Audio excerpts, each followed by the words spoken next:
در زمانهای قدیم که هنوز جاده مسجد سلیمان اهواز ساخته نشده بود، شرکت نفت جهت حمل و نقل اموال خود در سال 1302 شمسی اقدام به تأسیس یک خط آهن از مسیر درخزینه تا مسجد سلیمان نمود.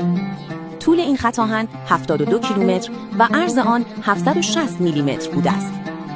شرکت نفت کالاهای مورد نیاز خود را از بندر آبادان به وسیله دوبه‌ها یا لنج از طریق رودخانه کارون به درخزینه حمل و از آنجا توسط خط آهن به مسجد سلیمان منتقل می‌کرد. جهت حمل و نقل خانواده یا پرسنل شرکت نفت نیز واگن‌هایی در این خط برای حمل و نقل در نظر گرفته شد که به وسیله آنها جابجایی افراد انجام می‌گرفت. با تأسیس جاده زمینی و حمل و نقل بار توسط کامیون، به تدریج تأسیسات راه آهن به علت عدم استفاده متروک و توسط شرکت نفت برچیده شد.